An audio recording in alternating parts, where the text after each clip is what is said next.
Batman v Superman: Dawn of Justice is a movie that's finally being released in theaters, and I finally got to see it with my eyes after years of anticipation. Before they even announced this movie, I was anticipating the idea of a movie like this. I remember back in like 2001 seeing this as an upcoming release on yahoomovies.com. And thanks to Zack Snyder, we can finally feast on this movie with our eyes. But is it any good? There's a lot of controversy around Superman. He's an alien. He caused a lot of destruction at the end of Man of Steel. Bruce Wayne, aka Batman, is not very comfortable with this because many people he cared for died that day, as well as other countless innocents. So he is ready to take Superman out. So these two heavyweights are pitted against each other, while Lex Luthor is also in town, played by Jesse Eisenberg, who has a very elaborate and evil scheme. No surprise there. There are things I love about this movie and some things that I do not love. Let's start with the things I love. First off, Ben Affleck killed it as Batman. This guy was phenomenal as Bruce Wayne / Batman. Bruce Wayne was interesting. Bruce Wayne was investing. I cared about him. I was behind him. I understood why he disliked Superman. Batman was a badass. He looked incredible. This is my favorite on-screen Batman costume we've had. I do have one problem with Batman though, and I'm going to get into that in a minute. But overall, the character of Batman in this movie, his portrayal, his badassery. Batfleck, man, you proved all the naysayers wrong. You were fantastic in this movie, as I said you would be 3 years ago when this was first announced. I was one of the only people that was like, don't kill me, I think he'll be okay. Henry Cavill is just fine as Superman. I wouldn't say he's amazing. I don't think he surpasses Christopher Reeve in any way in this film, but as the character, he works for me. Gal Gadot, or Gal Gadot, fantastic as Wonder Woman. Her appearance in this movie is brief, but it is definitely crowd-pleasing. A lot of people were very excited to see her show up, myself included. The fight, oh my god, it's fantastic. It felt like Dark Knight Returns leaped from the page onto the screen. I loved it. It was amazing. Great action. In fact, the majority of the action in this movie,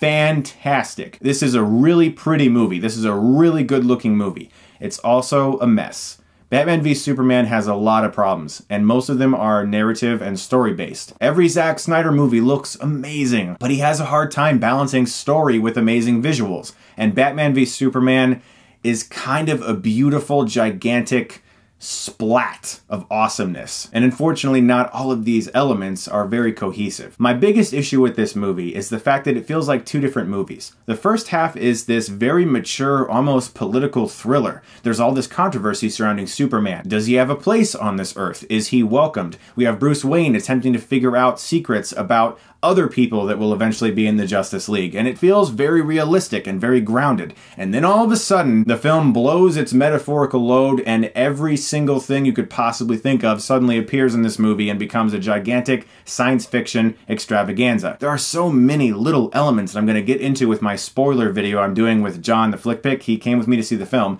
That video is going to be up later this weekend.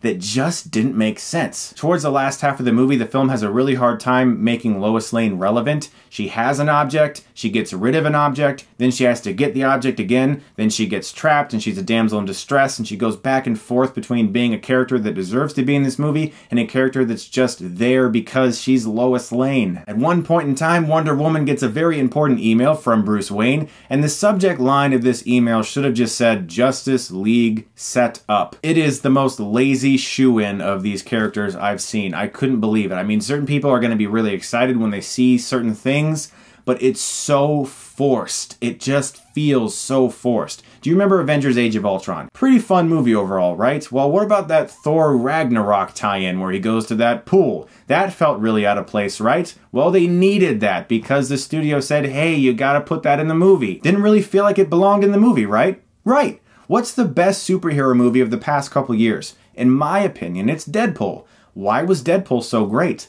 Because they could just make one great entertaining movie that wasn't so overly concerned with setting up a world or a universe. Deadpool could be a great movie because it didn't have to set up a whole bunch of other movies. Now we all want Deadpool 2 because we loved it. And that's what filmmakers are forgetting about nowadays. Films like The Amazing Spider-Man 2. That movie was so concerned about setting up the Sinister Six that it forgot to be a good movie. This film is so concerned with the necessary puzzle pieces for the eventual Justice League that this film forgot to just be a great standalone movie. It was almost like the first half was trying to be a great standalone movie, and then towards the end they just have to shoehorn in all of these little elements to make us feel like, yay, there's going to be a Justice League.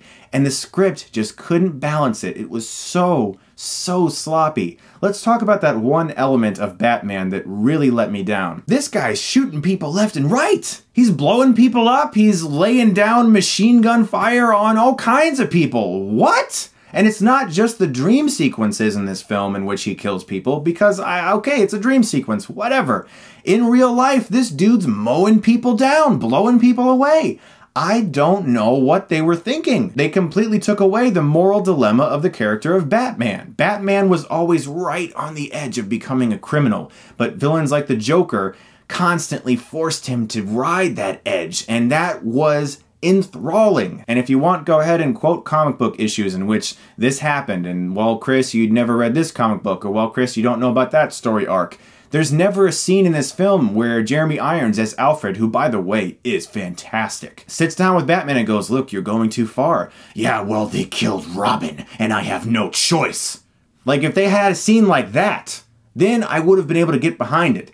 But there's never an attempt to explain why Batman has completely thrown the morals of his entire code out of the window. He just kills people now. Despite the fact that I loved Batman in this movie, I really hated that they never once attempted to explain why his moral code has completely been forgotten about. Now about Jesse Eisenberg as Lex Luthor. Well, not since Ben Affleck being cast as Batman has there been such an uproar over a casting choice.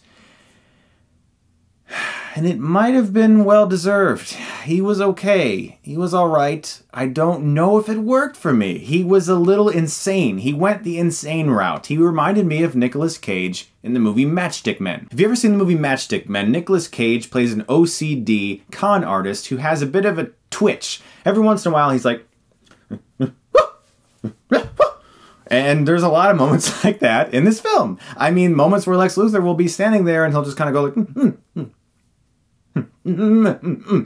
I like Jesse Eisenberg. There were some scenes where I thought he did a very good job. There were some scenes where I thought he was very menacing, but overall, the performance was fine. And it could have been a lot better. And I'm not sure if the insane, twitchy OCD route was really the best choice. Batman v Superman is a very pretty movie. It has some really good performances. It has some really interesting elements. It has some really cool action. But unfortunately, if you saw that one trailer, you know the trailer I'm talking about, you really have seen the entire film. And there's really no more surprises left. The film makes a really cool choice, but then the film backs down from that choice. And that also bugged me. There's a lot that could have been great about this movie, but it is a mess. And trust me, I wanted to love it. I used to run around the house with my underwear on the outside of my pants and a towel wrapped around my neck because I was Superman, damn it.